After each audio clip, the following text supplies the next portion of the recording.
अनागरिक धम्मपाल बौद्ध भारत आए। क्यों आए? अपना श्रद्धा स्थान खोजने के लिए। सारे ही दुनिया के लोग जो बौद्ध हैं वो अपनी श्रद्धा व्यक्त करने के लिए अपने जीवन में एक बार बोध गया आना चाहते। इतना पवित्र स्तंभ, इतना महत्वपूर्ण स्थान है। अनागरिक धम्मपाल वहां आए, उनको देखा कि बौद्धों को अनुमति है पूजा पाठ करने की, मैं भी वहां जा सकता हूं, परंतु प्रबंधन महंत के हाथ में है। जो शैव है ना देखभाल करता है, ना स्वच्छता करता है, ना किसी भी प्रकार का कोई प्रबंध नहीं करता। ऐसा स्थिति देखने के बाद बड़ा दुख हुआ। बोध गया महाबोधि महाविहार, सारी दुनिया जानती है, हम सब जानते हैं कि बोध गया महाबोधि महाविहार यह वह स्थान है जहाँ बुद्ध को बोधि प्राप्त हुई। सिद्धार्थ गौतम बुद्ध तथागत गौतम बुद्ध कहलाए। अंग्रेजी में उनको कहते हैं Lord Buddha the enlightened one. शायद 1000 साल से भी ऊपर हो गए होंगे। यह महाबोधि महाविहार अबौद्धों के अर्थात हिंदुओं के कब्जे में है।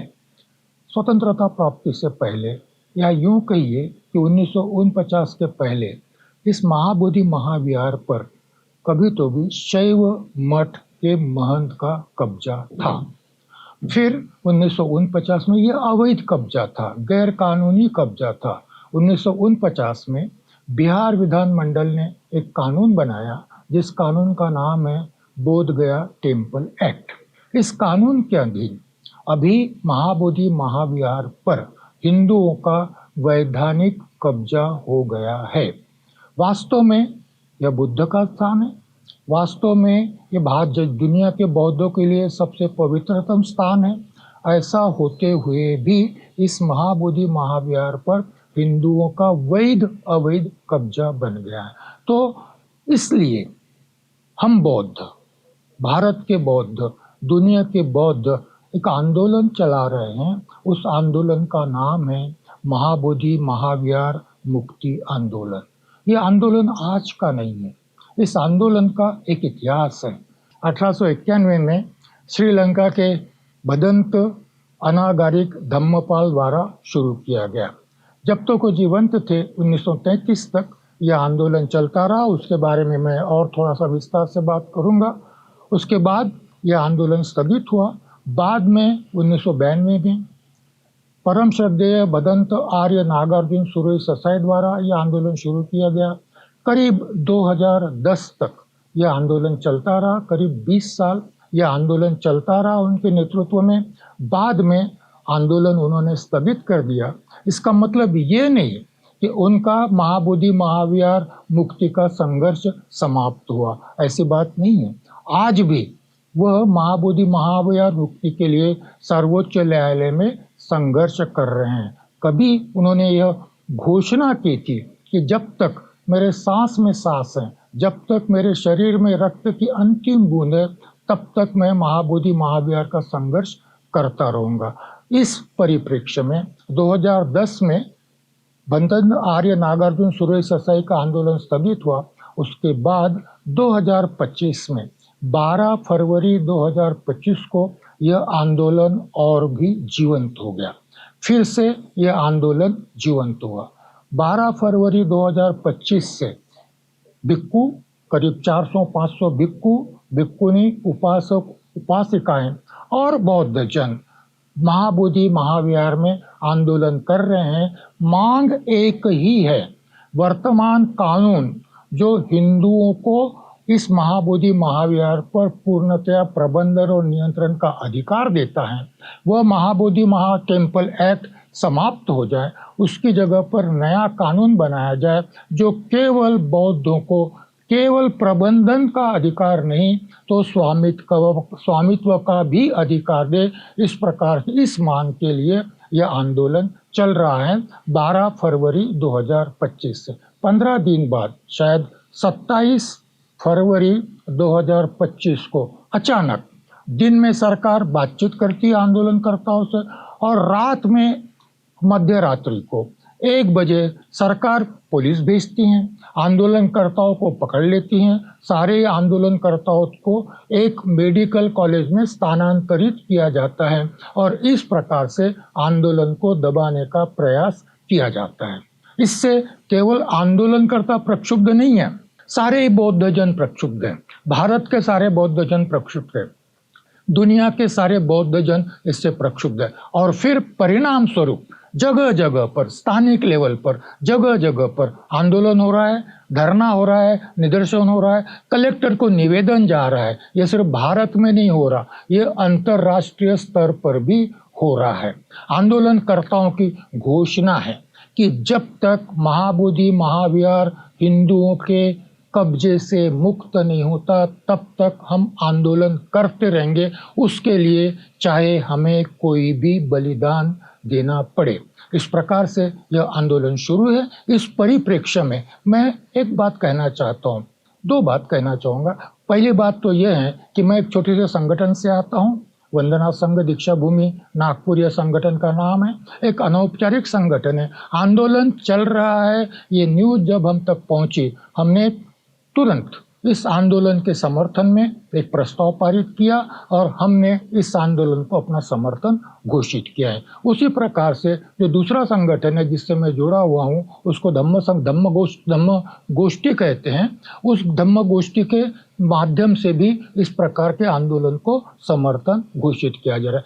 एक बात और मैं कहना चाहता हूँ, इतना सारा आंदोलन जो दुनिया में चल रहा है, जिसका व्याप्ति भारत और दुनिया तक है, print media, main stream print media ने इसकी कोई दखल नहीं ली है, इस पर कोई न्यूज़ नहीं दी है। इलेक्ट्रॉनिक मीडिया में मेन स्ट्रीम की बात कर रहा हूँ मैं, अल्टरनेट मीडिया की बात नहीं कर रहा हूँ। इस मीडिया ने भी इस आंदोलन के बारे में कोई भी न्यूज़ नहीं दी है। और मेन स्ट्रीम मीडिया इतने बड़े आंदोलन को यदि निगलेक्ट करता है तो मैं आज इस क्षण इस मेन स्ट्रीम मीडिया का निषेध करता हूं और इस विषय के संबंध में अपनी बात रखना चाहूँगा। सबसे पहले बात हम कर रहे हैं महाबोधि महाविहार मुक्ति आंदोलन की। UNESCO, United Nations educational social and cultural organisation, संयुक्त राष्ट्र संघ शैक्षिक सामाजिक और सांस्कृतिक ऑर्गेनाइजेशन, यूनाइटेड नेशंस की एक संगठन है। ये संगठन महाबोधि महाविहार के संबंध में क्या कहता है वो जान लीजिए, महत्व का है, क्योंकि इस जानकारी का संबंध कहीं ना कहीं महाबोधि महाविहार मुक्ति से जुड़ता है। यूनेस्को कहता है बुद्ध के जन्म से संबंधित या बुद्ध के अस्तित्व से संबंधित 4 महत्वपूर्ण स्थानों में से महाबोधि महाविहार एक महत्वपूर्ण स्थान है। दुनिया के सारे ही बौद्धों के लिए अत्यंत पवित्रतम श्रद्धा स्थान है। 4 स्थान कौन से हैं? पहला स्थान जहाँ सिद्धार्थ गौतम का जन्म हुआ, जिसको हम लुम्बिनी कहते हैं, फिलहाल नेपाल में है। दूसरा स्थान बोध गया महाबोधि महाविहार, जहाँ बुद्ध को बुद्धत्व प्राप्त हुआ। सिद्धार्थ गौतम तथागत गौतम बुद्ध हो गए, अंग्रेजी में इनको हम कहते हैं Lord Buddha the enlightened one. तीसरा स्थान जो है वह स्थान है सारनाथ, जहाँ पर तथागत गौतम बुद्ध ने सर्वप्रथम 5 व्यक्तियों को धम्म दीक्षा दी और बाद में उनको पंचवर्गीय भिक्खु कहा गया। और चौथा स्थान है कुशिनारा, जहाँ पर तथागत गौतम बुद्ध महापरिनिर्वाण को प्राप्त हुए। यूनेस्को कहता है बुद्ध के जीवन से संबंधित 4 महत्वपूर्ण स्थानों में से महाबोधि महाविहार, बोध गया महाबोधि महाविहार एक अत्यंत महत्वपूर्ण स्थान है। इस स्थान को यूनेस्को कहता है, हम सब जानते हैं, फिर भी यूनेस्को कहता है, ये बात कहना जरूरी है। यूनेस्को कहता है इस स्थान को बौद्ध सम्राट अशोक ने ईस्वी सन पूर्व 3री शती में इसका निर्माण किया।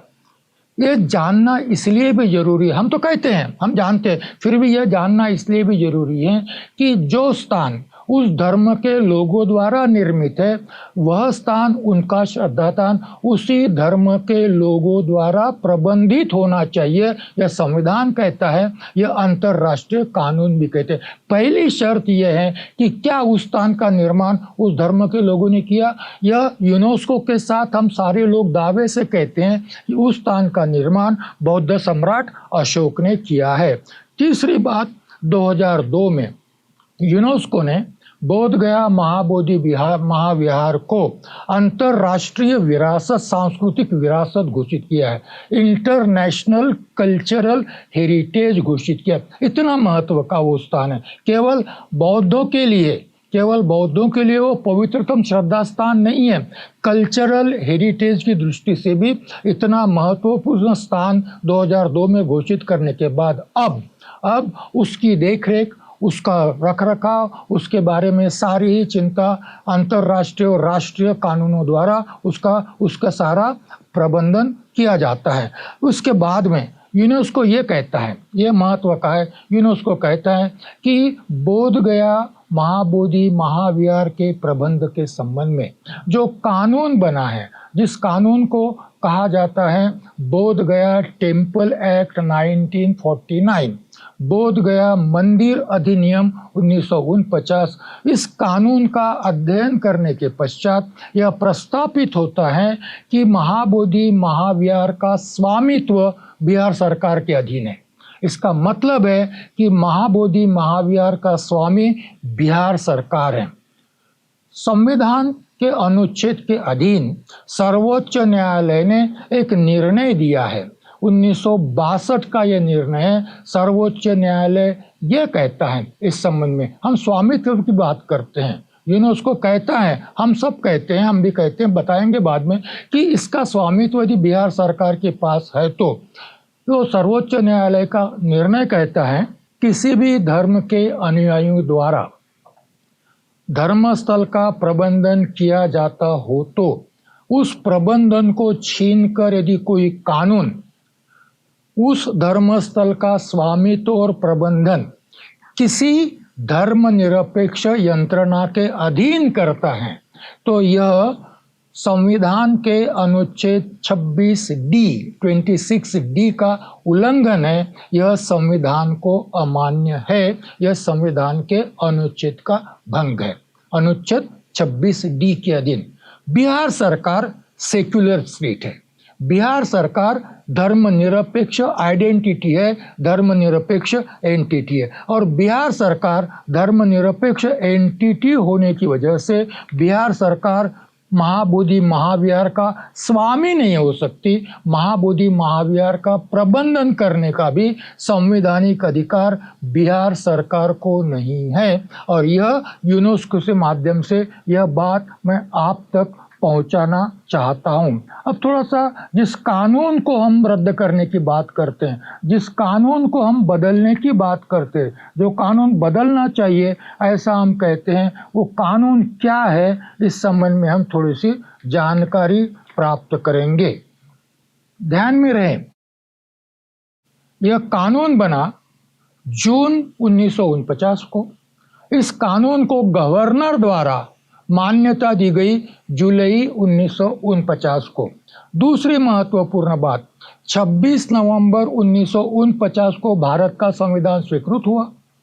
26 जनवरी 1950 को संविधान लागू करने की घोषणा की गई, और इतना होते हुए भी यह कानून जुलाई 1949 में स्वीकृत किया गया और गवर्नर ने इसको मान्यता दी, जिस कानून का नाम है बोध गया टेम्पल एक्ट 1949। क्यों ये कानून क्यों बना?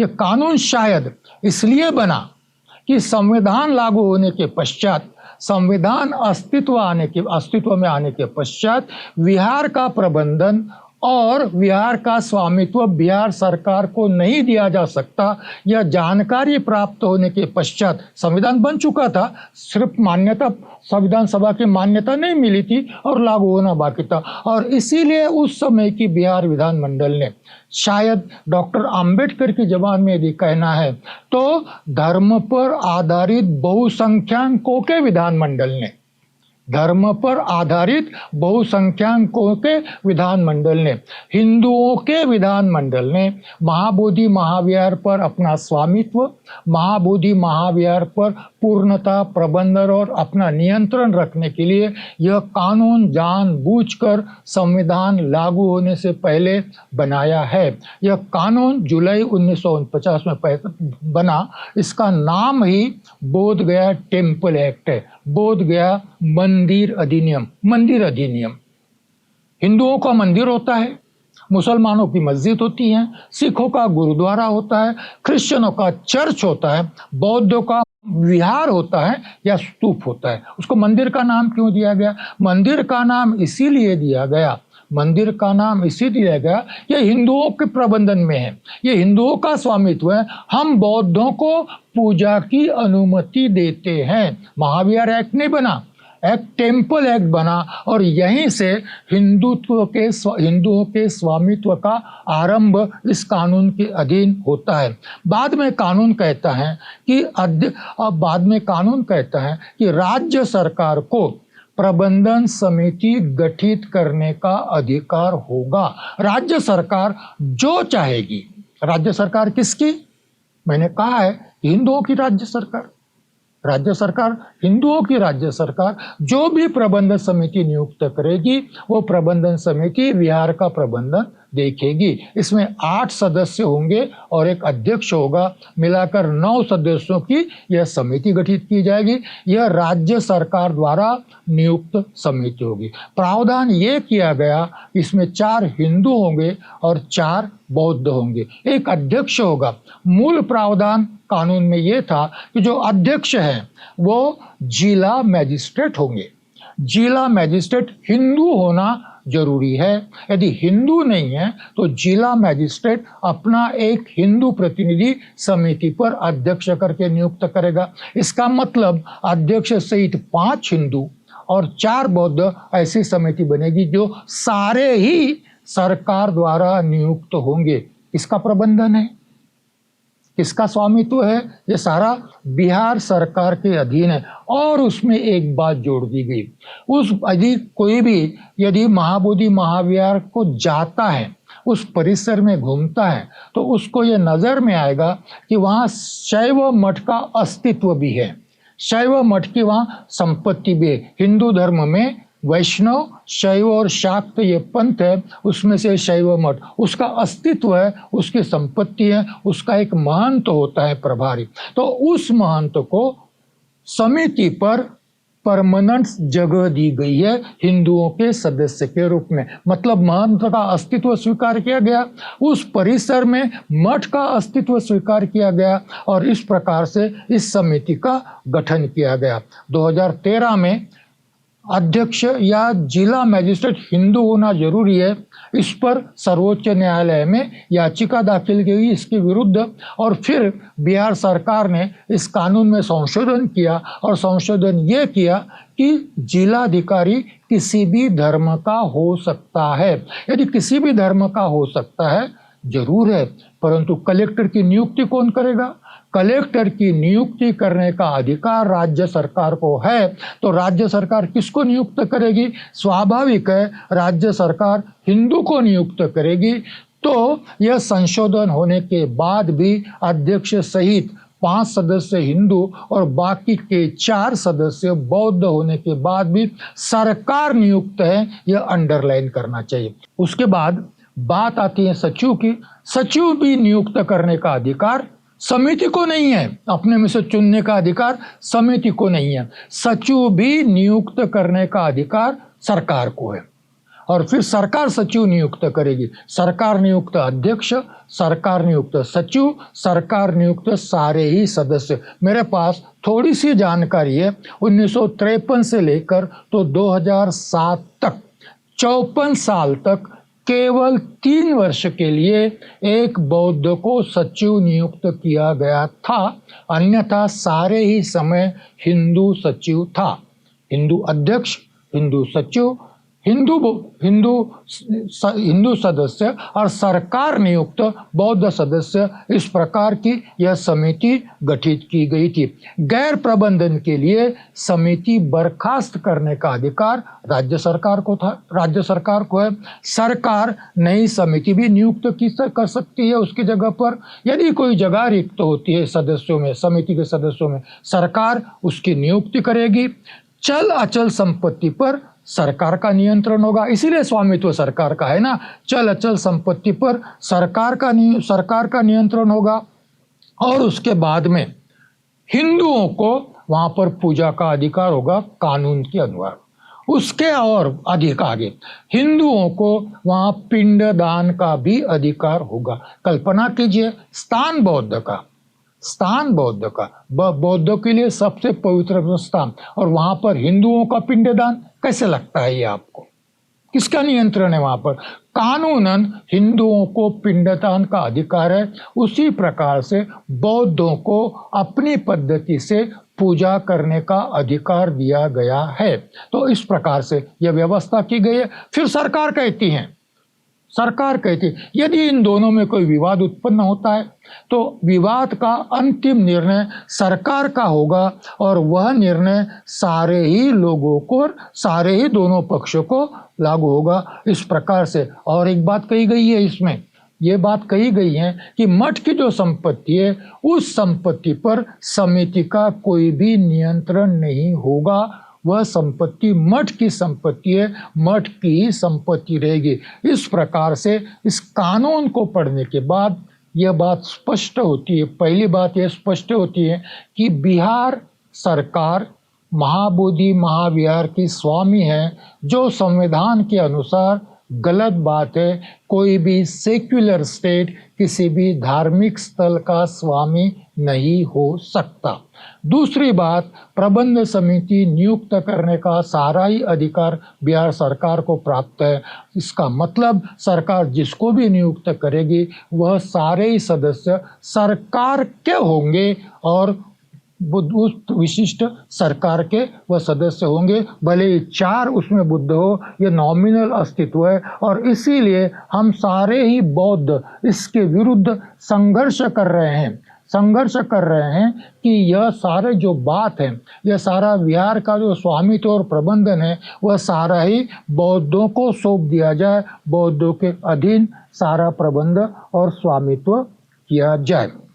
करीब 1000 साल से इसका प्रबंध हिंदू के कब्जे में है। मैंने कहा कि 1949 तक यह अवैध कब्जा था, 1949 के बाद यह कब्जा वैध हो गया है। 1880 में विहार निग्लेक्टेड था। कोई बौद्ध जाते होंगे पूजा पाठ के लिए, जिनको मालूम है वो जाते होंगे। एक प्रकार से निग्लेक्टेड था, दुर्लक्षित था, दुनिया के नज़र से लुप्त था। 1880 में सर अलेक्जेंडर कनिंघम ने उस जगह की खोज की, उस विहार को खोज कर निकाला, उसका उत्खनन किया और बाद में उसका जीर्णोद्धार भी किया गया। और उस समय भी महंत का स्वामित्व था, महंत का नियंत्रण था। 1880 के बाद भी महंत का स्वामित्व और नियंत्रण उस विहार पर बरकरार रहा। इस परिप्रेक्ष्य में अब हम बात करेंगे कि ये सारा है, कानून भी है, फिर भी हम बौद्ध, हम भारत के बौद्ध, हम दुनिया के बौद्ध इस महाबोधि महाविहार का स्वामित्व, प्रबंधन और नियंत्रण हमारे हाथ में क्यों चाहते हैं? क्या किसी ने हमको ये हक दिया है? तो हम अपने हक की बात कर रहे हैं, किसी को कुछ दान में नहीं मांग रहे हैं। तो इस हक की जब बात करते हैं तो पहले अंतर्राष्ट्रीय स्तर पर इसके संबंध में जो भी प्रावधान है उसका भी विचार करना चाहिए, क्योंकि हम इस मुद्दे को केवल राष्ट्रीय मुद्दा नहीं बनाना चाहते, अंतर्राष्ट्रीय मुद्दा भी बनाना चाहते हैं। सबसे महत्वपूर्ण डॉक्यूमेंट है 10 दिसंबर 1948 को संयुक्त राष्ट्र संघ द्वारा स्वीकृत मानवाधिकार का घोषणा पत्र, मानवाधिकार का घोषणा, डिक्लेरेशन ऑफ ह्यूमन राइट्स। या डिक्लेरेशन ऑफ ह्यूमन राइट्स ये कहता है, डिक्लेरेशन ऑफ ह्यूमन राइट्स ये कहता है कि प्रत्येक मानव को अपना श्रद्धा, अपनी उपासना, अपना विश्वास का मूलभूत अधिकार होगा, फंडामेंटल राइट होगा, यह जन्म सिद्ध हक है। जब विश्वास, श्रद्धा और उपासना का अधिकार किसी व्यक्ति को दिया जाता है तो उसी के साथ साथ जहां पर वो, जिसका वो श्रद्धा स्थान है, उसके भी प्रबंधन और नियंत्रण का अधिकार ऑटोमेटिकली उस धर्म के लोगों को प्राप्त होता है। यह है declaration of human rights 1948। International covenant on civil and political rights 1996 इसी अधिकार की बात करता है। इंटरनेशनल कन्वेंशन 1996 इसी अधिकार की बात करता है। अब हम संविधान की बात करेंगे, संविधान की बात करेंगे। यह हमारा संवैधानिक अधिकार है, यह हमारा फंडामेंटल राइट है। संविधान की उद्देशिका कहती है, संविधान की उद्देशिका कहते हैं श्रद्धा, उपासना एवं विश्वास का स्वतंत्र। श्रद्धा, उपासना एवं विश्वास के स्वतंत्र की गारंटी दी गई है। इस गारंटी में ही हमारे श्रद्धा स्थान का प्रबंध हम करेंगे, बौद्धों के श्रद्धा स्थान का प्रबंध बौद्ध करेंगे, इसकी भी गारंटी दी गई है। नंबर 1। नंबर 2, फंडामेंटल राइट्स की बात करते हैं, क्योंकि हम हमारा फंडामेंटल राइट मांग रहे हैं। यह लड़ाई केवल धर्मस्थान के प्रबंधन की नहीं है, संविधान ने हमको दिए हुए हमारे मौलिक अधिकारों का अधिकारों की प्राप्ति के लिए हम संघर्ष कर रहे हैं। अनुच्छेद 13 है संविधान का, फंडामेंटल राइट्स की सूची में अनुच्छेद 13 है। यह अनुच्छेद 13 बड़ा महत्वपूर्ण है। जब ये मैंने कहा कि संविधान स्वीकृत हुआ, संविधान लागू होने के पहले करीब 6 महीने 7 महीने पहले यह कानून बनाया। क्यों बनाया वो बनाने वाले जानेंगे, परंतु संविधान का अनुच्छेद 13 कहता है यदि फंडामेंटल राइट्स की सूची में जो भी फंडामेंटल राइट्स दिए गए हैं उन फंडामेंटल राइट्स का अपहरण करने वाला, उन फंडामेंटल राइट्स का अतिक्रमण करने वाला, उस फंडामेंटल राइट्स का संकोच करने वाला, भारत के नागरिकों से उन फंडामेंटल राइट्स को छीनने वाला यदि कोई कानून संविधान लागू होने से पहले अस्तित्व में है तो वह कानून निरस्त किया जाना चाहिए, वह कानून समाप्त किया जाना चाहिए। यह अनुच्छेद 13 कहता है। हम हमारी मांग रखते हैं कि अनुच्छेद 26 जिसकी बात मैं करूंगा, 25, 26 डी हमें अपने प्रबंधन का अधिकार देता है। यह मूलभूत हमारा फंडामेंटल राइट है। तो अनुच्छेद 13 के अधीन यह संविधान लागू होते समय ही निरस्त किया जाना चाहिए था, अभी तक नहीं हुआ। यह बौद्धों पर अन्याय है, हमारे संवैधानिक अधिकारों का यह अपहरण है। फिर हम अनुच्छेद 25 की बात करते हैं जिसका शीर्षक है धर्म की स्वतंत्रता। हम अपने धर्म के आचरण के लिए, प्रकटीकरण के लिए, प्रचार के लिए, प्रसार के लिए हमें स्वतंत्रता प्राप्त है, यह हमारा अधिकार है। इसके अंतर्गत ही हमारे धर्म स्थल का प्रबंधन भी हमारे जिम्मे आता है, हमारे जिम्मे आता है।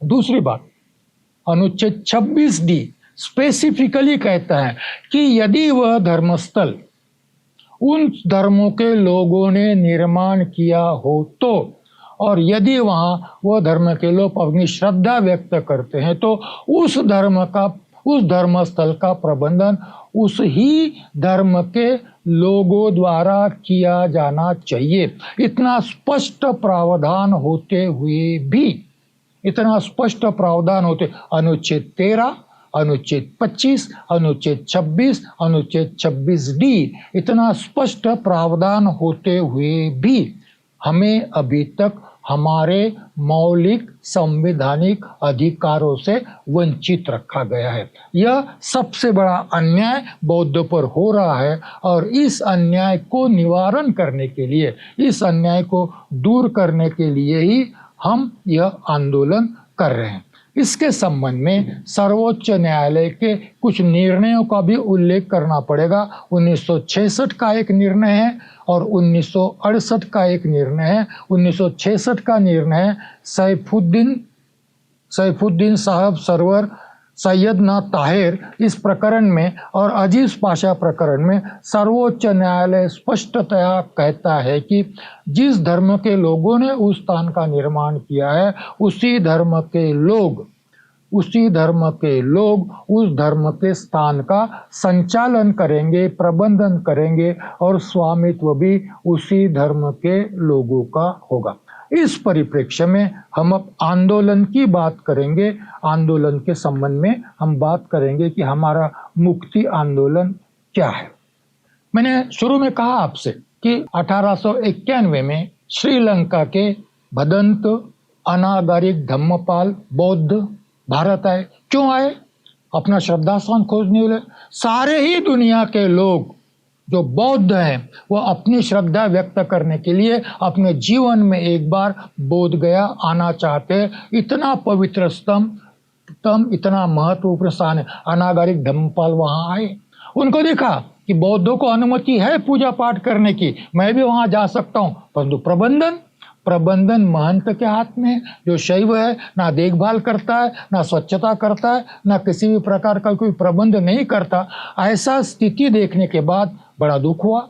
अपना श्रद्धा स्थान इतना दुर्लक्षित होने के बाद किसी को भी दुख होना स्वाभाविक है।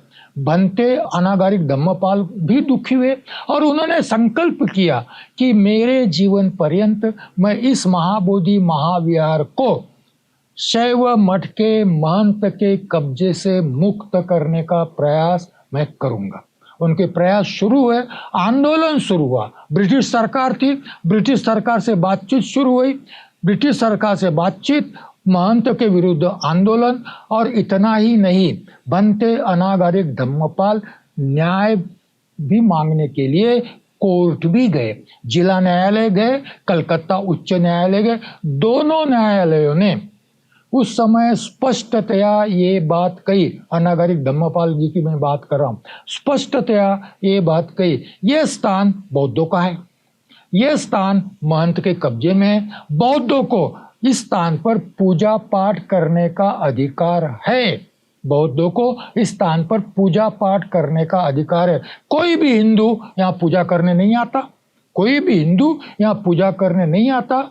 और कभी भी महंत ने इस स्थान को हिंदू मंदिर में परिवर्तित करने का प्रयास नहीं किया है। ये बौद्ध का था और बौद्ध का ही रहा है उस समय तक, ऐसा न्यायाधीश महोदय कहते हैं, कलकत्ता उच्च न्यायालय के महोदय। सिर्फ बौद्ध का होने के बाद भी स्वामित्व, नियंत्रण, प्रबंधन महंत का है, ऐसा कहते हैं। अनागारिक धम्मपाल का आंदोलन चलता रहा, उनको पीड़ा दी गई, उनको प्रताड़ित किया गया, उनको मारा गया, उनको पीटा गया, उनको यातनाएं दी गई, सरकार के पास गए, न्यायालय में गए। सारे ही प्रयास करने के पश्चात भी अपने जीवन काल में अनागारिक धम्मपाल महाबोधि महाविहार मुक्त नहीं कर पाए। 1933 में वो परिनिर्वाण को प्राप्त हुए। उसके पहले एक डॉक्यूमेंट ऐसा भी अवेलेबल है कि वो महात्मा गांधी से मिले, वो रविंद्रनाथ टैगोर जी से भी मिले। दोनों को उन्होंने अनुरोध किया कि ये बौद्धों का है, हम बौद्धों का है, पवित्र श्रद्धा स्थान है, ये हमें दिया जाए। परंतु गांधी जी ने सिर्फ इतना कहा कि स्वतंत्रता प्राप्ति के बाद हम इस संबंध में जरूर बात करेंगे और यह बौद्धों को प्राप्त हो इस संबंध में हम इसके लिए प्रयास करेंगे। बाद में कोई प्रयास नहीं हुए, यह बात अलग है। और फिर 1933 में भदंत अनागारिक धम्मपाल जी का परिनिर्वाण हुआ। उसके बाद आंदोलन करीब स्थगित हो गया। बाद में परम श्रद्धेय भदंत आर्य नागार्जुन सुरेश साई 27 अक्टूबर 1992 को महाबोधि महाविहार मुक्ति आंदोलन को शुरू करते हैं। फिर से दोहराता हूँ, परम श्रद्धेय भदंत आर्य नागार्जुन सुरेश साई 27 अक्टूबर 1992 को महाबोधि महाविहार मुक्ति आंदोलन की शुरुआत करते हैं। अनेक चरणों में यह आंदोलन चलता है, उसका इतिहास बताना जरूरी है, क्योंकि इस आंदोलन के चलते कैसे कैसे मोड़ आए इस आंदोलन में और फिर अंतिम परिणाम क्या हुआ, यहाँ तक पहुँचना जरूरी है। आज जो आंदोलन कर रहे हैं उनके लिए भी शायद यह जानकारी उपयुक्त हो। ये आंदोलनों के संबंध में या महाबोधि महाविहार के इशू के संबंध में जो जानना चाहते हैं उनके लिए भी यह जानकारी उपयुक्त हो सकती है। 27 अक्टूबर 1992 को भदंत आर्य नागार्जुन सुरेश ससाई ने बोधगया मुक्ति आंदोलन शुरू किया। उन्होंने चैत्य भूमि मुंबई से बोधगया के लिए मुक्ति यात्रा आरंभ की। हजारों लोग उस यात्रा में सहभागी हो गए, ट्रेन से गए, अपने अपने साधनों से गए और कई दिनों तक यह पहले चरण का शुरू किया गया आंदोलन बोधगया में चलता रहा। आंदोलन जाना गया, आंदोलन समझा गया, बौद्धों को मालूम हुआ कि बोधगया हमारा है और हमें मुक्ति के लिए प्रयास करना चाहिए। 1933 के बाद सर्वप्रथम ससाई जी ने इस आंदोलन को पुनर्जीवित किया। उसी समय उसी साल 1 दिसंबर से 6 दिसंबर 1992 तक भदंत आर्य नागार्जुन सुरेश ससाई दिल्ली में भी आंदोलन करते गए। फिर हर साल यह आंदोलन चलता गया उनके नेतृत्व में। पहला चरण, दूसरा चरण, ऐसे चरणों में यह आंदोलन चलता गया। हजारों लोग बोधगया जाते थे, कुछ दिन आंदोलन करते थे, कभी दिल्ली में आंदोलन होता था, कभी बोधगया में आंदोलन होता था। यह सिलसिला चलता रहा। 1997 टर्निंग पॉइंट है। 1997 इस महाबोधि महाविहार मुक्ति आंदोलन का टर्निंग पॉइंट है। भदंत आर्य नागार्जुन सुरेश ससाई 18 महीने तक जंतर मंतर पर दिल्ली में धरना देने बैठ गए। 18 महीने, इतना दीर्घ काल किसी ने धरना दिया हो मालूम नहीं।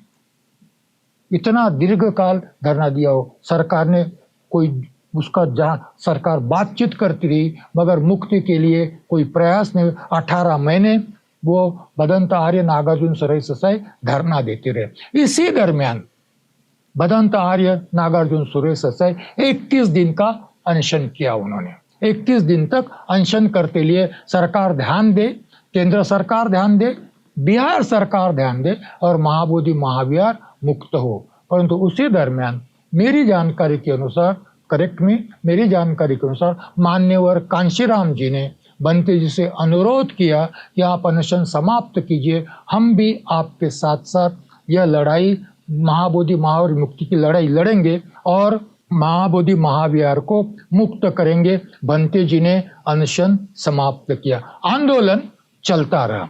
फिर एक मोड़ आया आंदोलन में। 2002 या 2003 साल है। बंते जी भदंत आर्य नागार्जुन सुरेश ससाई राष्ट्रीय अल्पसंख्यक आयोग पर सदस्य करके नियुक्त हुई।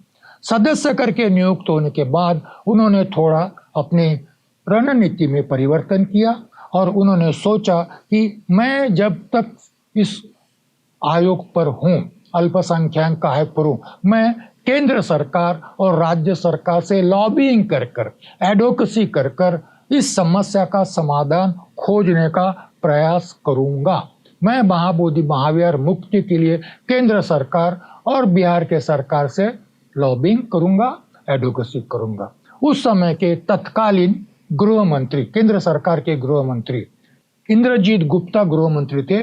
बंते जी उनसे मिले, अल्पसंख्यक आयोग सदस्य होने के नाते मुलाकात हो पाई, उनसे मिले। उन्होंने प्रश्न की जानकारी ली और बिहार सरकार को लिखा कि यह महाबोधि महाविहार तुरंत बौद्धों को सौंप देना चाहिए। उस दरमियान 2005 में अल्पसंख्यक आयोग ने 2 महत्वपूर्ण प्रस्ताव पारित किए और 2 सिफारिशें की।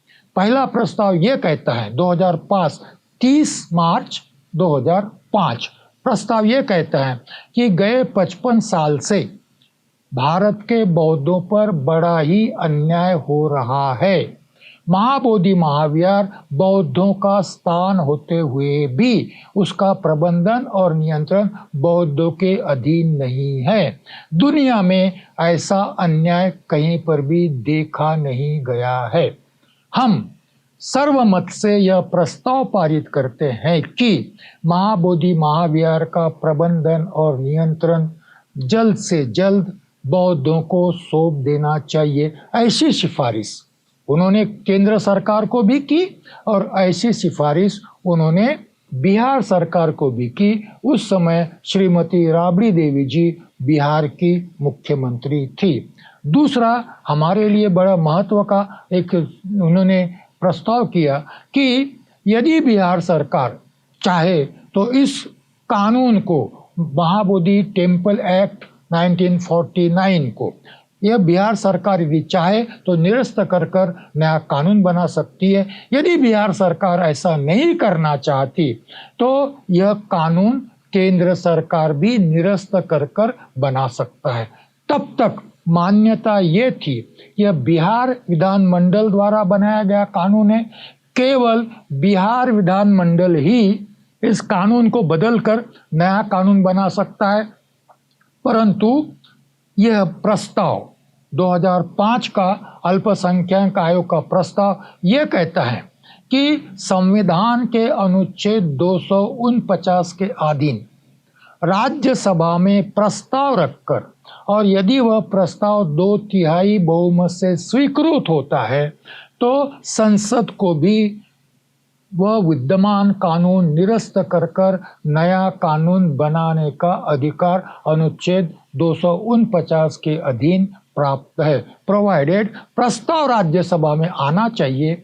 और क्या प्रस्ताव आना चाहिए? सिंपल है, महाबोधि महाविहार यह अंतरराष्ट्रीय स्तर पर अत्यंत महत्व का महाविहार होने के नाते वर्तमान कानून को निरस्त कर कर संसद नया कानून बना रही है, इतना ही प्रस्ताव रखना है, यह आना चाहिए और इसके लिए राज्यसभा में यह प्रस्ताव आना चाहिए। बाद में उन्होंने ये भी कहा यदि यह इस प्रावधान के अंतर्गत नहीं करना चाहती केंद्र सरकार तो अनुसूचित संविधान की अनुसूची 7 में सूची 1 जो केंद्र सरकार की विषय सूची है उसमें पद संख्या 67 के अधीन भी संसद को कानून बनाने का अधिकार है।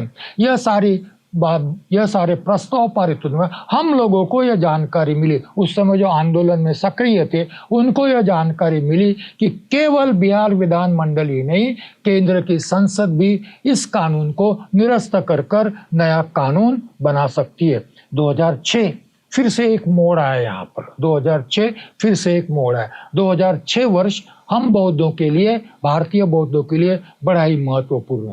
14 अक्टूबर 1956 परम पूज्य डॉक्टर बाबा साहब अम्बेडकर जी ने पवित्र दीक्षा भूमि पर धम्मचक्र प्रवर्तित किया, अभूतपूर्व धम्म क्रांति की और अपने लाखों अनुयायियों के साथ बौद्ध धम्म का स्वीकार किया। उसको हम धम्मचक्र प्रवर्तन कहते हैं और उस दिन को हम धम्मचक्र प्रवर्तन दिन कहते हैं, अशोक विजयादशमी धम्मचक्र प्रवर्तन दिन। 2006 ये स्वर्ण महोत्सवी वर्ष था, 50 साल पूरे हो रहे थे, स्वर्ण महोत्सवी वर्ष था। बड़ी धूमधाम से मनाने का प्रयास भारत के बौद्धों ने किया।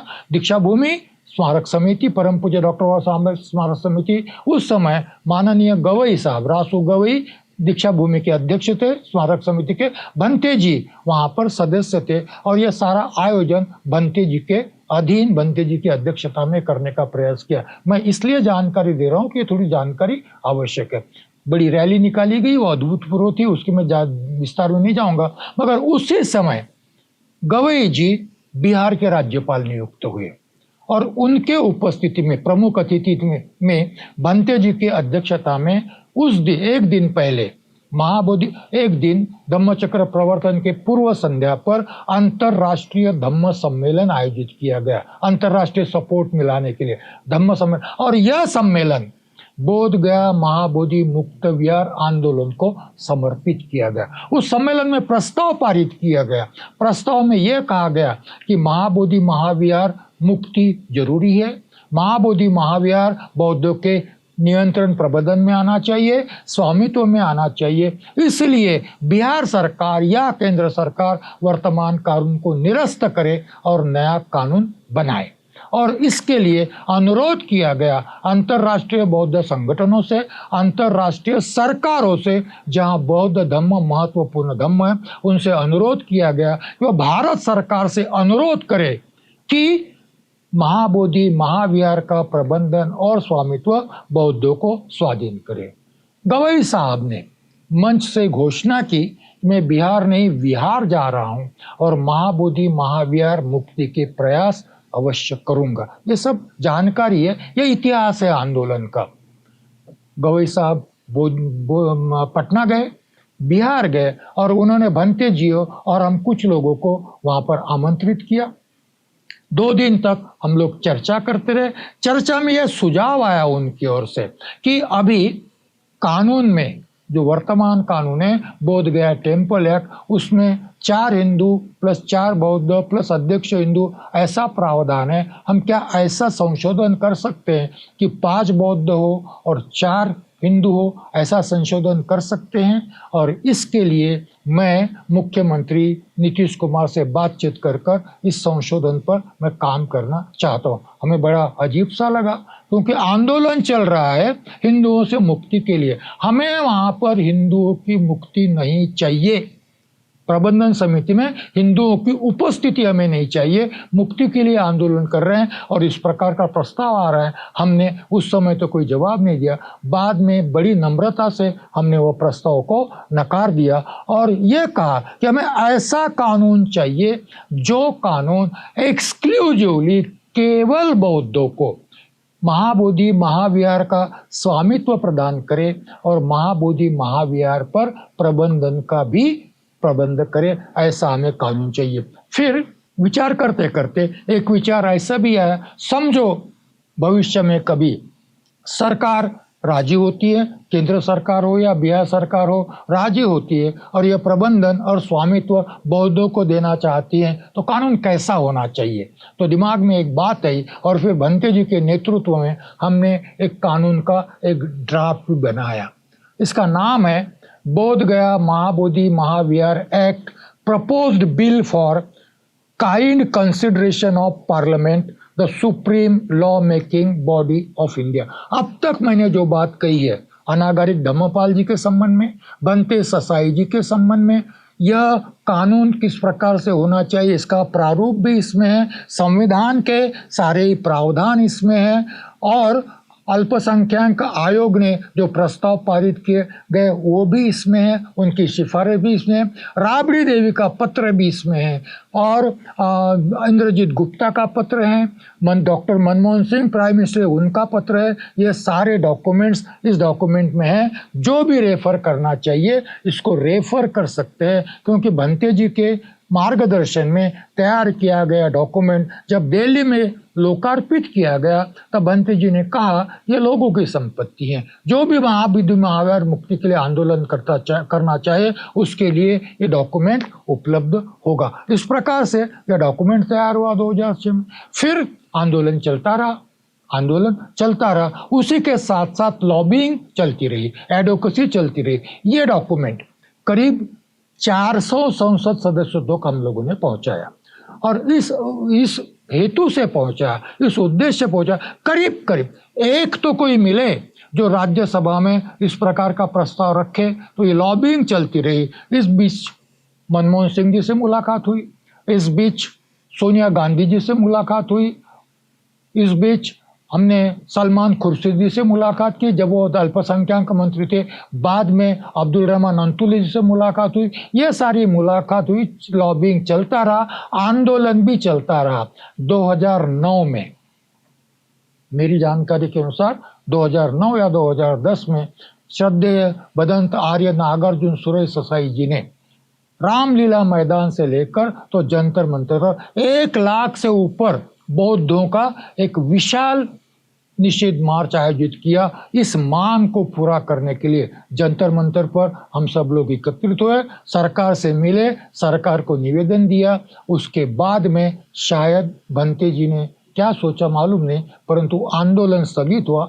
आज भी भंते जी इस पर काम कर रहे हैं। सर्वोच्च न्यायालय के माध्यम से भंते जी महाबोधि महाविहार की मुक्ति के लिए प्रयास कर। ये सारी जानकारियाँ इसलिए मैं देना चाह रहा हूँ क्योंकि यदि जानकारी अपने पास हो तो वर्तमान आंदोलन को शायद हम अधिक कार्यक्षमता से, अधिक अच्छे ढंग से आयोजित कर सके अपने लक्ष्य की प्राप्ति के लिए।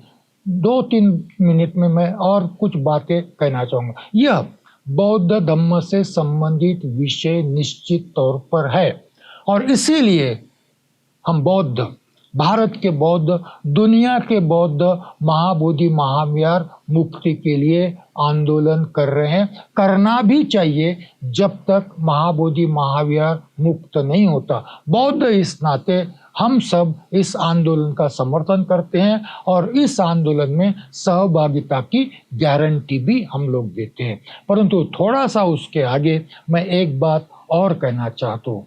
मैं बौद्ध हूँ, मैं भारतीय भी हूँ। मैं भारतीय हूँ, संविधान को मानने वाला भारतीय हूँ और संविधान को मानने वाला, संविधान के प्रति समर्पित, डॉक्टर बाबा साहब आम्बेडकर द्वारा लिखित संविधान के प्रति समर्पित भारतीय होने के नाते मैं सोचता हूँ, मेरी सोच ये है कि किसी भी भारतीय नागरिक के फंडामेंटल राइट पर यदि सरकार शासन अतिक्रमण करता है तो उस व्यक्ति का उस समुदाय का फंडामेंटल राइट प्रस्तापित हो, इसके लिए उसके साथ संघर्ष के लिए तैयार होने की, खड़ा होने की हर भारतीय की जिम्मेदारी है, यदि वो भारतीय है और संविधान को समर्पित भारतीय। क्या हम भारतीयों को आह्वान कर सकते हैं, जो भारतीय खुद को मानते हैं, जो संविधान से संबंधित, संविधान को समर्पित भारतीय मानते हैं, ऐसे भारतीयों को हम आह्वान कर सकते हैं कि महाबोधि महावीर बौद्धों को अधीन न करते हुए, बौद्धों को उसका प्रबंधन का हक न देते हुए बौद्धों के मौलिक अधिकारों का अपहरण किया गया है। अपहरण के क्या बौद्धों का यह फंडामेंटल राइट अस्तित्व में आए, प्रस्तापित हो, इसके लिए भारतीय के नाते हमारे साथ इस संघर्ष में खड़े हो, क्या यह आह्वान किया जा सकता है? इसको धम्म के साथ साथ संवैधानिक इशू बनाया जा सकता है क्या? इसका भी विचार किया जाना चाहिए। तीसरी महत्वपूर्ण बात, कानून बनाना है हमको। कानून बदलना भी है, कानून बनाना भी है। 26 जनवरी 1950 को संविधान लागू हुआ। अनुच्छेद 13 कहता है कि फंडामेंटल राइट्स का विरोध करने वाला कोई भी कानून निरस्त किया जाना चाहिए। अभी तक ना तो बिहार सरकार ने किया और ना ही केंद्र सरकार ने किया। ऐसी स्थिति में जो कुछ होगा वह विधायिका के फोरम पर होगा, या तो बिहार विधानमंडल में होगा या संसद में होगा। क्या इस विषय से संबंधित कोई प्रस्ताव, कोई विधेयक संसद में लाने का प्रयास किया जा सकता है? यदि संसद सेक्युलर है, संसद फंडामेंटल राइट्स को मानती है, संसद संविधान को मानती है, तो संसद ने हमारे फंडामेंटल राइट्स प्रोटेक्ट करने चाहिए। हम भी भारत के नागरिक हैं, हमारे फंडामेंटल राइट्स देखे तो सही कि हमारे फंडामेंटल राइट्स के प्रोटेक्शन के लिए कौन आगे आता है, संसद में या बिहार विधानमंडल।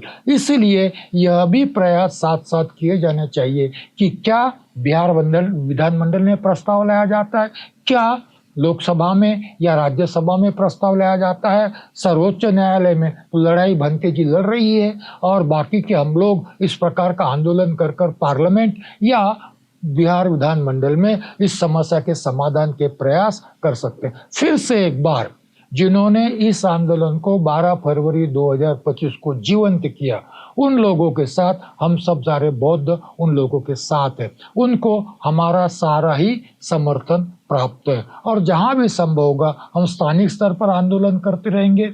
संभव हो बोधगया में आपके साथ जुड़कर आंदोलन करते रहेंगे। और इस अवसर पर मैं आप सारे लोगों के, हम सब लोगों का ये जो आंदोलन है, इस आंदोलन को सफलता मिले ऐसी मंगल कामना प्रस्तुत करता हूँ। जिसको भी यह डॉक्यूमेंट चाहिए वह संपर्क कर सकता है मुझसे, यह डॉक्यूमेंट मिल जाएगा। मेरा फ़ोन नंबर आवाज़ इंडिया से संपर्क कर आप लोग प्राप्त कर सकते हैं। ये डॉक्यूमेंट है, ये डॉक्यूमेंट तैयार किया गया है। इसके संबंध में मेरे पास जो भी जानकारी है वह सारी जानकारी आपको उपलब्ध हो सकती है। आप लोगों ने सुना इसलिए धन्यवाद।